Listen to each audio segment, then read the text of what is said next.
너무 가벼운 트럼프, 너무 묵직한 황교안. 트럼프와 참모, 볼튼과 폼페이오 대립구도. 요즘 우파에게 개운나는 소식을 전해드리지 못하는 점 진심으로 죄송하게 생각합니다. 하지만 중요한 건 유불리를 떠나 팩트를 전달하는데 최선을 다하겠습니다. 현재 트럼프 행정부에서 추진하는 대북 정책이 존 볼튼과 폼페이오 대립되는 구도라고 CNN이 현지 시간 6월 4일 보도했습니다. CNN 보도에 의하면 천안함 살인마 김영철이 백악관을 방문하여 김정은의 친서를 전달할 당시 존 볼튼은 이 자리에 배석하지 못한 이유가 마이크 폼페이오 국무장관이 볼턴이 참석은 역효과를 낳을 것이라고 트럼프 대통령에게 말했기 때문이라고 보도했습니다. 백악관은 CNN 보도의 사실무근이라고 부인했습니다. 하지만 지금 흘러가는 모양새를 보면 분명한 건 존 볼튼 스타일의 대북 정책이 아닙니다. 트럼프가 존 볼튼이 충고를 받아서 미북 회담 취소를 결정하면서 북괴가 곧바로 납작 엎드리게 만드는 효과를 보았습니다. 여기까지 소은 공로자는 북괴 협상에 말려들지 않는 존 볼튼이었습니다만 결국 트럼프는 하루도 못 참고 북괴 유화적인 제스처에 미북 회담을 또다시 성급하게 결정해버렸습니다. 그래서 한없이 가벼워 빠진 트럼프라고 하는 것입니다. 어쨌든 지금 돌아가는 꼬라지를 보면 존 볼튼을 배척하는 분위기임은 충분히 감지할 수 있기에 이런 루머도 생성되는 게 아닐까요? 대한민국을 위해서는 존 볼튼이 역량이 발휘되어야 하는데 트럼프의 선택은 가짜 강경 매파로 소문난 폼페이오와 함께 한다는 점이 참으로 우려스럽기만 한데요. 현재 트럼프의 참모들은 대북 정책에서 두 그룹으로 나뉘어 강경파에 속하는 존 볼튼파는 단계적 비핵화는 안 된다. 대북 제재는 계속 진행되어야 한다.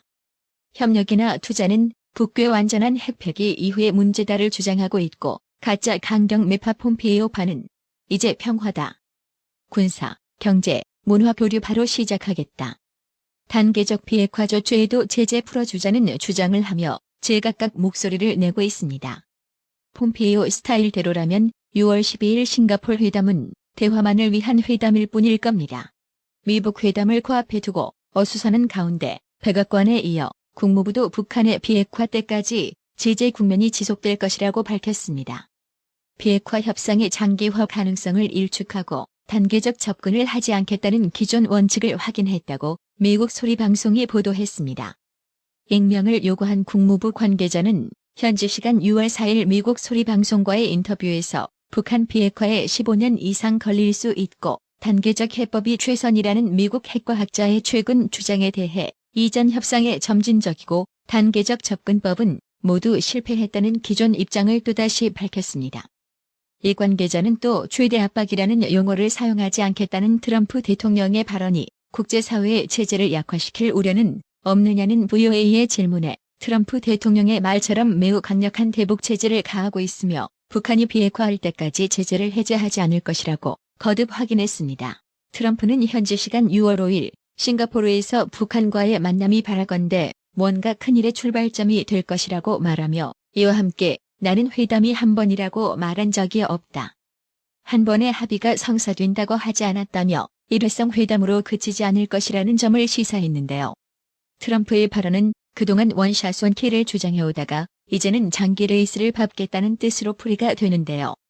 요즘 트럼프 입에서는 우파가 듣고 싶은 희망적인 소식은 전혀 나오지 않고 있습니다. 중요한 건 시간이 걸리더라도 좋으니 북괴 핵 문제가 완전하게 해결되지 않는 한 절대 종전선언은 안 되며 대북 제재도 해제하면 안 된다는 점입니다. 미국의 대표적 보수 매체 월스트리트 저널은 백악관의 여러 무역관계 재협상 노력에서 공격적으로 시작하지만 점진적으로 양보하는 패턴이 나타난다면서 협상은 처음 수사에 미치지 못하는데 정부는 엄청난 진전을 이루고 있다고 말한다고 꼬집었습니다. 처음에는 끔찍하다, 미국을 유린하고 있다 등 매우 거친 언사를 내뱉으며 상대가 요구를 들어주지 않으면 재앙이라도 맞게 될 것처럼 위협하지만 정작 복잡한 협상 과정에 직면하면 결국 많은 것을 양보한 채 합의해버린다고 월스트리트 저널이 지적했습니다.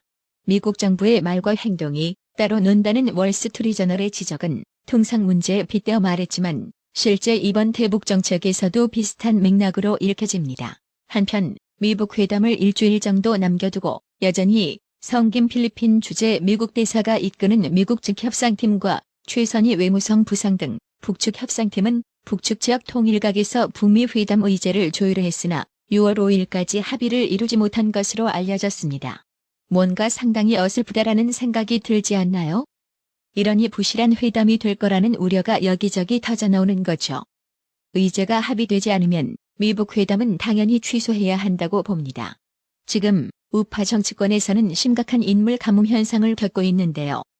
지난 대선 때 우파 세력들은 황교안 총리가 출마해 주기를 간절히 바랬으나 결국 황교안 전 총리는 불출마 선언을 하면서 우파 세력들에게 실망감을 안겨주었더랬습니다. 황교안을 요구하는 우파의 목소리는 컸지만 지난 대선에서 자유한국당 역시 황교안 전 총리를 적극적으로 추대할 의사 또한 전혀 보이지 않았습니다. 지금도 우파 정치권에서 인물 가뭄 현상은 계속 진행되는 가운데 이완구 총리가 등장하고 황교안 전 총리가 우파를 지키겠다는 소신 발언이 들려왔습니다. 황교안 전 국무총리도 유세전에 뛰어들었습니다. 총리 시절에 인연을 맺었던 후보들을 응원한 것뿐이라고 설명하고 있습니다만 다른 해석도 가능합니다. 김도영 기자입니다.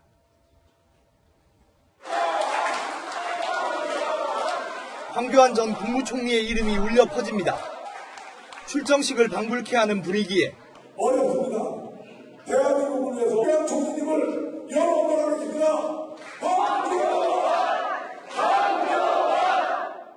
대신 평택시장 재선에 도전하는 자유한국당 공재광 후보에 대한 지지를 당부했습니다.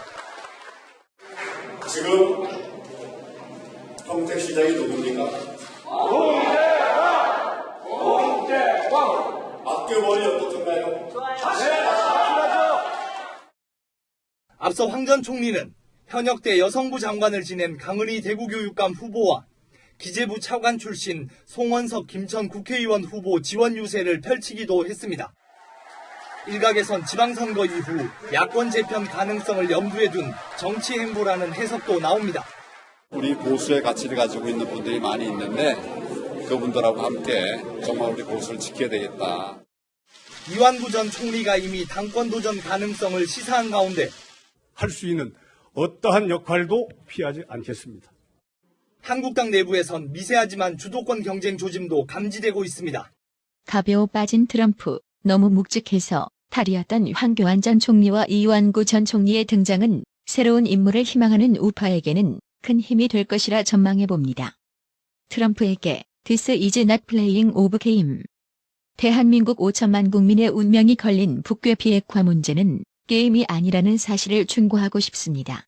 박광열님, 구독료 후원 진심으로 감사드립니다. 나라의 TV는 보다 더 양질의 컨텐츠를 생산하기 위해 자발적 구독료를 후원 형식으로 받고 있으니 많은 성원 부탁드립니다. 시청해주셔서 감사합니다. 구독은 꼭 눌러주세요.